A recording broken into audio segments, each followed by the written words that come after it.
सुबुं हारिया जोङो उजिजेननाय जोनोम होजेननायनिफ्रायनो जोंनि धोरोमा बाथौखा बै समाव मानसिया लानसियायै थायोमोन नङा होमबा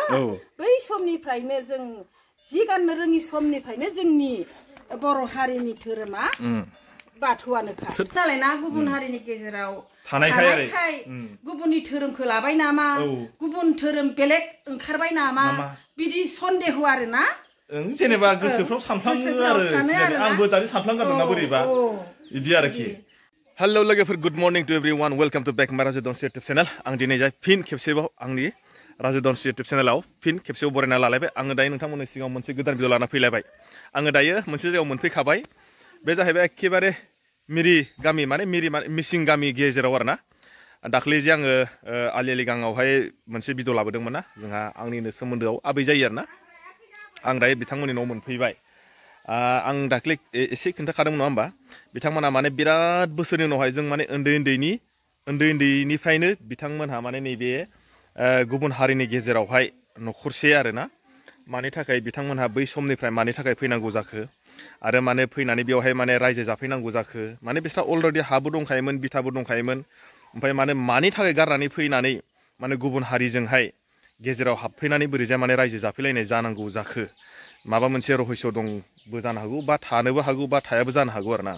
ओमफ्राय आङो दायो अलरेडि मोनफैखाबाय न'आवहाय आङो ओमफ्राय दायो एसे मोजाङै रायलायनानै दिन्थिलांसै आरोना नोंथांमोना आंजों थांफाबाय थाबानो जाबाय थौदो बिदिबा लोगोफोर आंजोंहाय नोंथांमोना थांफाबाय थादोलाय चलो नै माने नैबेजों आरोना लामाया माने बेवहाय जेसेबांखिनि दङ सोब माने बे जाहैबाय खुंखुरपुर होनना बुङो दे खुंखुर गाव आरोना खुंखुर गामि ओमफ्राय ओरैजायबो लामाया नै ओमफ्राय माने बिसिनि न'आ नै बिदि आरो न'खौ एसे खिन्थिग्रोनोसै आं नै एकदम गेटआव दङ बिसिना माने नाहर दंफां ओरैजाय आं दायो थांग्रोनोसै आङो स्कुटियाव दोनसै जों माने स्कुटिजों फैदोंमोन नालाय आङो न'खौ आं दायो दिन्थिलांसै आरोखि नै न'आव आं मोनफैबाय बिसिना न'आ नै बे बाख्रि जाहैबाय ओमफ्राय ओरैजाय नै न'आ ओरैजाय हाब बेनालाय मा नामब्रा सैमा नालाय मा नाम बुरै नै बियो बिनि नामा मा नाम जेसिपि नोलै जिरायला आं बुरिजोंसो रायलायनोसै नै बुरिया जोंना एकदम माइ सायगासिनो माने माइ जावदों आरोखि माइ माबा मेचिनाव नानाय मारा नाग्रा मेचिनानो बयासोना मोजांसोना मिथिलाना बिदिनो जाखायो जुजाय गोजा बिगाब गोजा थखा सिरिनाय गोजा नानानै गालाङोना बिदि आरोना ओमफ्राय खस्थ'सो जाफिननांगौ माथो नै जावफिननांगौ जाहैबाय ना जावफिननांगौ जायो बेबायदि आरो खोथाया बेखौ माब्रै मेचिनाव नानाय होननानै जों बाहादुरि जैसा खालामनो हानांगौ मोजां जायाखैना मेचिना दे आबै आं नोंनाव दाना बिराद गोबां माने फैनो सानबाय थायो फैनायबो जायासै दिनै फैबाय नोंस्रा बेयाव फैनाया एक्सुवेलि खै बोसोर जाखो बेयाव जोंहा थाफैनाया 37 बोसोर जाबाय 37 बोसोर आयौ हाबाब मानि थाखाय फैनाय नोंस्रा बेयावहाय बे मालाय गामि बे मालाय हारिजोंहाय बिदिनोथ' मा बुंनो रियेल बाथ्राखौ बुंनो थाङोबाथ' बहुद काहिनि खोन्थालायनाय जायो दा बेफोरखौ बुंलाया जासे सर्टैनो बुंनोसै आरो आं जेनेबा बयबोथ' बिदा फंबाय जुदा जालायो सोरबा नांलाय खमलाय जालायो सोरबा रायलाय होनलाय जालायो थिग बिदियाव बिदा फंबाय जागा दाफा थानो गोनां जाखायो बिदियाव जों बेयाव थाफैनाय जादों आरो बै समाव हानि दामाबो सस्तामोन नालाय जेरावनो बै समावथ' जोंफ्राथ' कन्डिसनफोरा एसे थिग नङा बेखायनो जेराव सस्ता मोनदों बेयावनो बायनानै लाना थाफैनाय जाहैबाय इमान बर' गामि थानानै साबा बे मिरि गामि गेजेराव मा लुगैखो दा बेयाव जों जि समाव थानो गोनां समस्या जादों बे समाव आरो जों बर' गामियाव बिदि बिथा मोनासै थानो जायगा रावबोथ' मालायालाय बबेलाय होनो निजे न'खरनिफ्रायबो जों दि बिथा थानो मोनासै जहेरा फिसा बायदि सानजानाय जाबायना आंना हौवाया बिदियाव जों बिदि थाफैनो गोनां जाबाय बे मास्टार मावनाय मानो हाखौ बायनो हाया जानांगौ जाखो बै समाव 400 दरमाहा बेजों आंखौ फिसिनो ना हा बिथा नागिरनानै बायनानै थानो बै समाव आरोना बेबायदि कन्डिसनमोन बेबायदि कन्डिसनाव जादों बेयाव थाफैनाय जादों होमबा बेयाव फैबा नोंसोर गथ' गथाय साबेसेमोन गैया मोनखायाखैमोन आरो बोसोर बेयाव थाफैनानै बोसोरनैनि उनावसो मोननाय जादों दाथ' आरो बोरायाबो रिटायार जानो बेसे बोसोर दंबाय दा माबानि 27 नि मार्च सनाव माबा मार्चआव मोनगोन आरो ओमफ्राय दा नोंना फिसाला साबेसे आंनाथ' फिसालाया सानै सानैबो दं आरो मोजाङै मोजांनो दायो मा मावो एसे खोन्थादो दालाय आरो मावनायखौथ' आरो मा बुंगोन सासेया फिसाला गेदेरा लावखार जानानै दङ मानि लावखार फिसौनि लावखार लांलाय लाबोलाय स्कुलाव अ बे लावखार नङाना दा बिदिनो बुंनांसिगोन बिदिसो होमबा बिदिखौ लावखारसो होनो लावखार बर्थमान बिहामजोआ बेङाबाबो जाया गोदोनि बायदि बिहामजोआ मा मावो खोन्थादो बिहामजोआ मास्टारनि मावो मास्टार एलपि स्कुला एमइ स्कुलाव एलपि स्कुलावनो बे फिसाला सासेयाबोथ' फिसाला सासेया उन्दैया साख्रि मावनाय जाबाय आरो फिसा फिसौ औ ओमफ्राय आं नोंनाव मोनसे सोंसै नोंसोर दे बेयाव एकदम मिरिफोरजोंहाय मिसिंफोरजोंहाय एकदम 60 बोसोर होनदों नामा अ 37 बोसोराव नोंहा दे फिसाजो सानै दंमोन फिसाजो मा सोरबा जासिनो हरबाय नामा नों सासेखौथ' बर' मानसियानो लांदोंमोन बै सिमोन हसङाव जावायसोनि नामा उपेन दैमारि हरखांनायनि उनाव थैबायना आच्छा आच्छा दा आरो बिजामादैयाबो थैबाय एक्सिडेन्टजों औ सानैबो गैला दा गैला नोंहा फिसा सासे दंबाय बेखौबा सोरबा मिरिनो हारसानो हरगोन नामा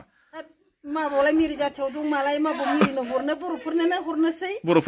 मुगैया मुजुरा जोंखौ जेनेबा मिरि जायगायावनो दं होननानै सोरबा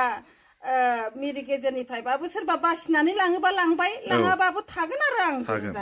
उनावहाय जुदि मिरिफोरनो फानहरबासो आं बेबायदि बर' न'खर नालाय बर' मानसिनोनो हरनांगौ बेलेग ओमफ्राय दा नोंस्रा धर्मआ माबोरैहाय जोंखौ मुगैनो नाङा आरो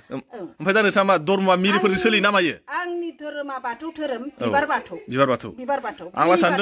सानदों मिरि गेजेराव थानायखाय मिरिफोरनि माबाखौ दरि फल'सो लाबायनाफ्रा नंदोंलै आङो आं बोलि बाथौखौ आङो मालाबाबो जुक्ति मोजां मोना आरो आजिखालि दा आधुनिक जुगाव बिबारनि मुगा नालाय बिबारजोंनो सोलिनांगौ उजिनायनिफ्राय थैजासिम माने बिबारजोंनो जिउखौ खाथायनांगौ आरो जों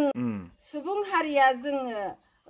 उजिजेननाय जोनोम होजेननायनिफ्रायनो जोंनि धोरोमा बाथौखा बै समाव मानसिया लानसियायै थायोमोन नङा होमबा बै समनिफ्रायनो जों जि गाननो रोङि समनिफ्रायनो जोंनि बर' हारिनि धोरोमा बाथौआनोखा आंखौ सानदों नालाय ना गुबुन हारिनि गेजेराव थानायखाय गुबुननि धोरोमखौ लाबाय नामा गुबुन धोरोम बेलेग ओंखारबाय नामा बिदि सन्देह आरो ना जेनेबा गोसोफ्राव सानफ्लाङो आरो आंबो दानि सानफ्लांगारदों ना बोरैबा बिदि आरोखि माने बिदिनो जाहैबाय आंनाबो धोरोमनि बेलायाव माने न' लुनो गोनां जाहैबाय माने बेनो आरो रायजोफोर नोंथांमोना गोरोन्थि साननाङा जोंनि बर' हारिनि धोरोमा रियेल धोरोमा जोंना बाथौआनो आरो जोंनि बर' हारिनि धोरोमनि जिथु गुदि आन्थि बे जिबनजोंनो गेलेनायमोन बाथौआव बेनिफ्राय नै आबै आं नोंनाव मोनसे सोंसै दादि नोंसोर जे बेयाव 37 जाबाय जेनेबा मिसिंफोरजों जेनेबा रायजो जानाय आरोना ओमफ्राय दा नोंसोर दा बेयावहाय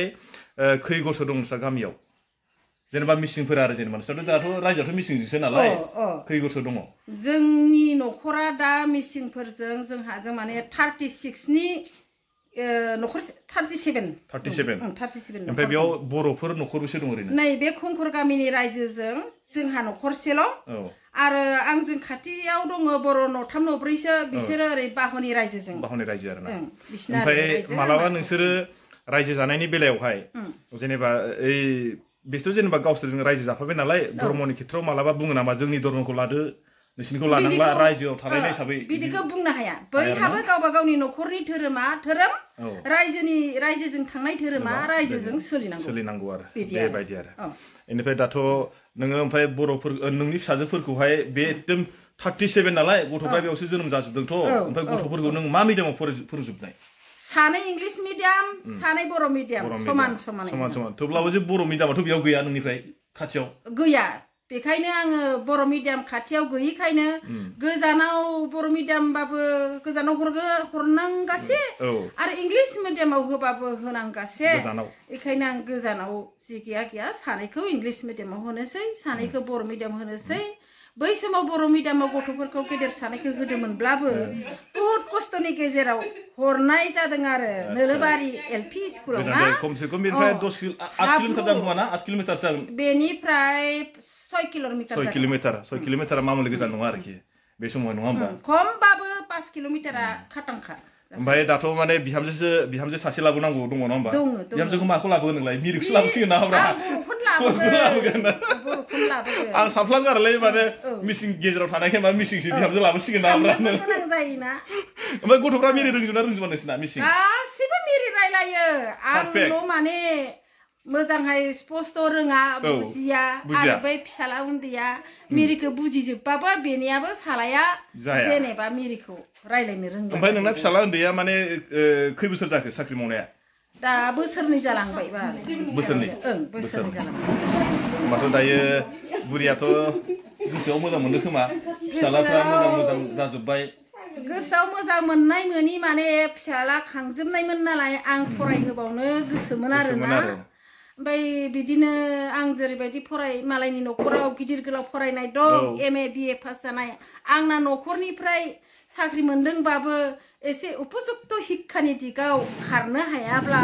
होमबा बेसे गुबुननि सिङाव जानाय जायोना एसेबाबो शिक्षा दिगखौ उपयुक्त रोंना थानाया मोजां होननानै आं फरायहोबावनो लुगैदोंमोन नाथाय दा नोंबौ आंनि बोराय आरो फिसाला गेदेर आरो किसु साफा सानै रायजो राजाफोरनिफ्रायबो माने साख्रिखौ मोननायावनो लाखानांगौ होननानै सापर मोननायखाय आं जेननानै थानो गोनां जाबाय माने साख्रि मावथ'वामोन आरो मावनो होनो गोसो गैयामोन एकदम फरायबावथारनांगौमोन दे जासिगोन दे मालाय मावबायबा माथो जाबावगोन सानबाबोथ' जाला ओंखायनो हायोबा सुबिदा मोनोब्ला साख्रि मावसे मावनानैबो फरायनो हायोबा फरायबावदो होनना बुंबाय आं ठीक আছে ओमफ्राय बिहामजो लाबोसिगोन नामा दानो लाबोथ'वा ना दा जुदि फिसाज्लाया लाबोबालाय लाबोनो बे बिमानि खोथाखौ मानिनांगोन नङाबा जानाय नङा मानिथारनांगोन बे आंनि फिसाबा बिमानि खोथाखौ लानांगोन ओमफ्राय दा नोंस्रा बे मा होनो मास्टार मावनाय सासे बिहामजोआ बेलेग जाबाय नामा बेलेग जायाखै दा माथो खालामनो साख्रियानो गुबुनाव जाहैबाय नालाय दा दं आरो बिदिनो थाखानो गोनां जायोना गावबा गाव बिदिनो थाथों सोलिथों MLA मिनिस्टारानो माथो गुबुन गोजानाव थायो ठीक আছে आं गोजोननाय थाबाय नै आबैनिसिम फैनानै आरोना माने खोथाया बिदि नङामोन आरो आं माने बेरायनोसो फैदोंमोन बोरैबा बेरायनो फैनायावनो लामायाव लोगो मोनबाय आबैयाबो बुंबाय ओइ फै जाहैबाय माने नुहुरनानै ओरैनो हाबफैथों गयफोर जाफैथों होननानै सानना लेंहरनाय जादों आरो बेबायदि इउटुबार लालायगोन होननानै गोसोआव साननायबो गैया माने बेयाव हरखाब फैनाय जाबाय हरखाब लेंहरनाय जाबाय बेयाव धोरोमनि खोथाबो ओंखारलायबाय आं बर' न'खर हिसाबै आंनि न'खराव बाथौ थानांगौमोन नंगौ सिजौआ थानांगौमोन सिजौ थायैनि ओंथिखौ उनाव मालाबा सम मोनबा बुंनाय जासिगोन फोरमायनाय जासिगोन रायजो राजाफोर बेसा बर' न'खरबा मानो सिजौखौ दोनाखै बर' हारिब्ला बे खोथाखौ सोंलु फैयो नङा होमबा रायजोफोरनि गोसोआव बा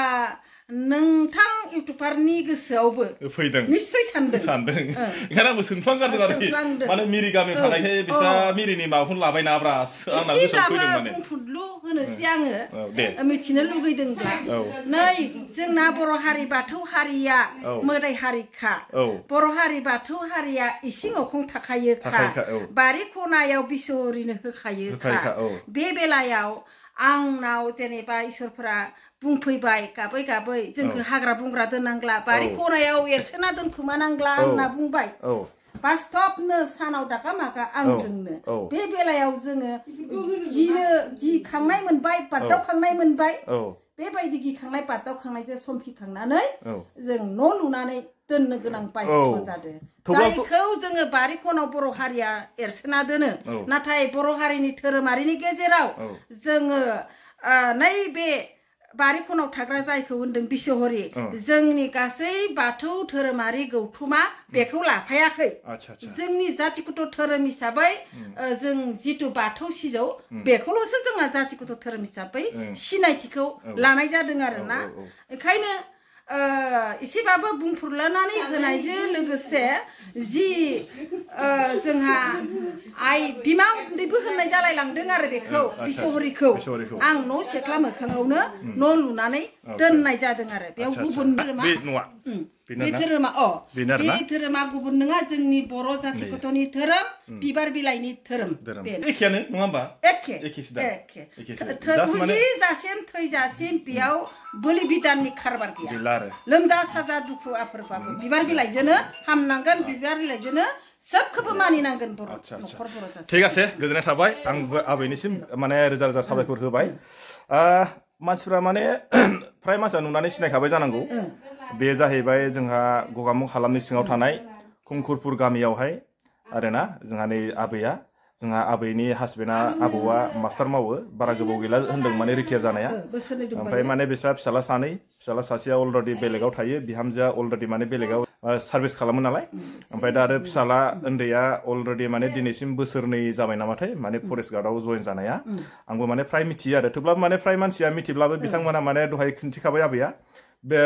बे गामियावहाय फैनाया 37 इयार्स जाबायनो माने गावनि जोनोम जायगाखौ गारनानै नंगौ बारु बयहाबो बिदा फंबाय बुरजाबा बा बिदा फंबाय सानै साथामबाबो मोनसे समावहाय बेलेग बेलेग जाखायो बेखौ जोंहा बुंनांगौ जेबो बाथ्रा गैया थेवब्लाबो मानसिया जेरावखि थाया जेरावखि माया दानि आबैया बुंदों जों बर' हिसाबै जों माने बाथौ धोरोमखौनो सिबियो जों लोगोसे दिनैसिम माने जोङो बाथौखौनो जों सिबिबोगासिनो दङ जों बेलेग जायगायाव थादोंबाबो बेलेग हारिजों थादोंब्लाबो जों माने जोंनि माखासे कालचार जोंनि माखासे नेम निथिफोरखौ जों दाबो सोलायाखै आरो जों गाराखै आरो बुंदोंबो नंगौबो माने माखासे आं दानि सोंनाय जादोंमोन आरोना आबैनावहाय माने बिहामजोफोर लाबोनाय दंबायो बेलेग जाथिखौ लाबोगोन नामा बेखौथ' जोंथ' सोंनांगौ गैयामोन थेवब्लाबो आबै जानायखायसो जमायबाय आङो जंखायनाय हिसाबै सोंबाय आरोना बिदि आरो ओंखायनो आं सानो आरोना इमान गोबाव बोसोर रायजो जालायनाय हिसाबै दा दिनैसिम नेम निथियानो जुदि सोलायाखैब्ला आरो माने नैबे बैसोआव माने बेलेगाव सोलायगोन बा बेलेगखौ माने बजबना लागोन आंबो सानाखै आरोखि आरो सोरबायाबो सानखानाय नङा जुदि सोलायनायमोनब्ला बै समावनो सोलायगौमोन दायो फैनानै इमान बेबायदि बैसोसिमहालागै बा बेलेग हारिखौ लानांगौ बा बेलेग जाथिनि बा बेलेग धर्मखौ जों थांनांगौ बे माने जाथावा आरोखि बे आंनि साननाय आरोना आरो नोंखागौबो आरो जाखागोनखाबो आरो बे माने नोंबाबो आंबाबो लाखानाय नङा आरोखि बेखौनो आङो दिनै खोन्थाबाय आबैबोजों फैनानै आबैयाबो जोंना बिराद माने दिनै इन्टारेस्टिं माखासे खोथाखौ बुंबाय ओमफ्राय आङो दायो लास्टआव नै एसे खिन्थाबावबाय जोंनो माने जानाय लोंनाय एसे साहा बानायबाय जोंहा नै बिनानाव नै माने आंजों फैफादोंमोन आरो नै मिसेसाबो दंफायो ओरैजाय सासे बिनानावा नै माने आंखौ फैगोनानै माने बिसोरो बेसेराफ्रा खुनु माबायानो गैया ओंखायनो माने देलायाखैमोन खामानियाव बेस्थ'मोन आरो आंखौ बुंदोंसोमोन माने देलायगारा बोरैजे आं केमेरायाव फैनांगौ होननानै आबैया बुंदोंमोन थेवब्ला माथो मोजांसो नुदों आंलाय ठीक আছে लोगोफोर आं बेखौनो खिन्थिबाय नोंथांमोना जुदि मोजां मोनदोंबा हाजासे लाइक आरो शेयार खालामदो आरो आं माथो बुंबावनो नङा होमबा बेखौनो आं नोंथांमोननो दिनैहाय खिन्थिबाय आरो नेक्स्ट भिडिअ लोगो मोनसिगोनलाय नोंथांमोना जुदि सोरबाफोरा जुदि सोंहरोबा कमेन्ट बक्सआव लिरना हरबानो जाबाय नङा होमबा अके बाबाय दाबाव ना बेलेगाव थायाखै मा बेलेगाव थाया